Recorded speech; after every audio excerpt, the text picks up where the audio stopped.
Exactly. Hi, my name is Nia Jetter, and I am a roboticist and an aerospace engineer, and I have been innovating, building, and deploying autonomous systems for over 2 decades. I'm very passionate about making AI and STEM accessible to everybody, so let's see AI in action by jumping in a Waymo. Hi, I'm here with my friend Melinda. They're about to go on her first Waymo ride. What do you think, Melinda? You excited? I'm excited. Melinda, how do you feel about your first Waymo ride? Pretty nervous. Okay. But I think I'll be okay. I mean, I see them all the time. So hopefully you get It will be okay. You've got this. I know you'll be okay. You'll be pulling up any minute now. Does it turn signal on? Okay. usually before NPS. Okay, there you go.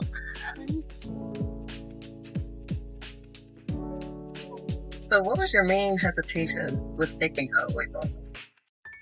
I think the main hesitation is fear of the unknown and relinquishing total control. But if there were another human who were driving, you would still technically not be in control.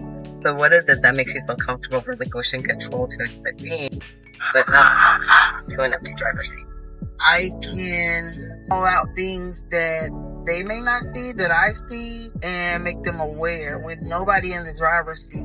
Super hard to do that. Definitely, like, let's just say the pickup where we picked up at, knowing this area, like, that was, in my opinion, very dangerous. A human person, I would have told them, turn the corner and you could pick me up there, instead of picking me up on a busy street and you just stop it.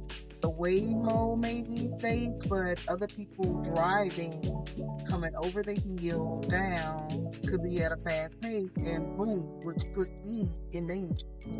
So when you talk about relinquishing control, for a human driver, you feel like you could have communicated that they should do something different. Exactly. It's interesting because, like, safety is a huge priority, for these autonomous car companies, for Waymo specifically. The car assesses, has algorithms to determine the safest way to pick up, and that's why there's different pickup points. So it's really interesting to note that it was initially going to pick us up on the other street. Like in the app, we had that pick us up at the other street, but it chose that spot, probably because it thought it was safer. You can also give feedback through the lane event. So at the end of the ride, you can specify that there was an unsafe pickup. One of the greatest things about Waymo is it's deploying in a way such that it's collecting a lot of data and learning from that data. And even technically, like if we really wanted to speak to a human, you see the button right there.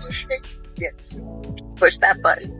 If at any point in time you feel unsafe or you feel like you really need to speak to a person, you push that button, it'll ring the support center, and someone will come on and communicate with you and help you with whatever you need. I've actually had to do it, and it works really well. Even if you just feel nervous or unsafe, ideally only use it in case of emergency, but even if you're just feeling nervous or unsafe, for some reason, that button will allow you to reach a human. And they are able to see what's happening, and they have sensors to perceive what's happening in the car to actually help make sure that they can help you if there's ever an issue. So what about the act of driving? Like, I know you mentioned relinquishing control. If there were a human driving, you don't necessarily, like you mentioned, being able to point out things that you see that they must not. How often do you really do that? I don't think it's how often actually do it. I think it's just the availability of being able to do it. I have had to do it, but I think it's the comfort level of being able to do it. Like, I've taken Uber plenty of times, and I have actually had to say, slow down, or you are driving unsafe, and also make a comment at the end of the ride about, how unsafe, and report it to the company. I think it's just the access to another person. And, a driverless car is collecting data. And it has to collect so much data before it gets deemed safe to be out on the road. It's still the relation. I hear you. And it's actually really interesting because people, so there's rules. autonomous system, like you can program it in a certain way so that it follows the rule. Your example was concerned with respect to a person doing things that are unsafe, driving that's unsafe, and a lot of time there's rules that guide what safe is. So, for example, driving too fast. Waymo has certain rules with respect to what too fast is, and like because it's algorithmic in its design and not driven by emotion, not driven by feeling, I feel like this is safe as opposed to the rules tell me this is safe. The Waymo actually follows those rules. So, not to say that things don't happen, Waymo's learning, but the whole idea is to err on the side of safety. It's really interesting because ideally, especially eventually long term, have autonomous cars like primarily on the road. It will be safe because there will be less people making decisions driven by emotion, and most of the fleet of cars on the street will be following rules. Fear of the unknown, like I said in the beginning. At a time until you are educated about something, till you experience something, till you know what's going on with that something, it's that fear. And that fear can drive you in so many different emotions. Really fair and valid point. And that's why we're doing this. That's why I'm happy to be able to go on your first Waymo ride with you. But didn't that go by so quickly? And that was so pretty awesome, pretty amazing. It's like we're almost here now. We are here. Waymo's finding a spot to pull over, found a spot that seemed to be safe, actually warning us that there's a vehicle approaching, and so we should exit, but we need to make sure we're clear. So, thank you, Waymo.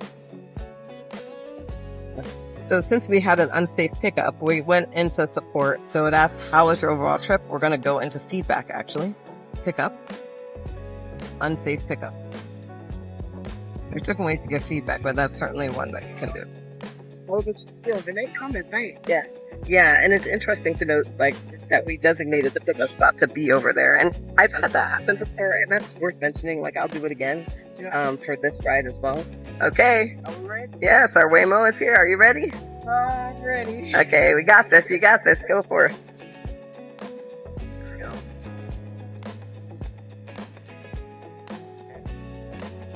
I can also start it from my phone.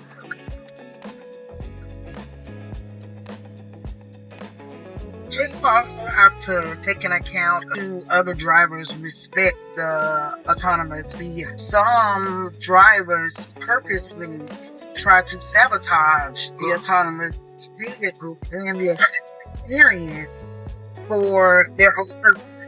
For me, look at all of that and you try to make the best decision for you, making a decision on what your experience is. That's a really interesting point to raise because autonomous vehicles don't try to sabotage each other or humans. That's interesting to note because sometimes people kind of do that to each other. They do. Road rage. Exactly. That's what I was thinking when you were talking about it. And fear will keep you stuck. Fear will actually have you stuck. Now we're in 2025 and there's so many different opportunities that are in 2025 that'll have you stuck in a year or a time that you were more familiar with, that you were more comfortable with. How do you move beyond that fear? By having great friends like Mia.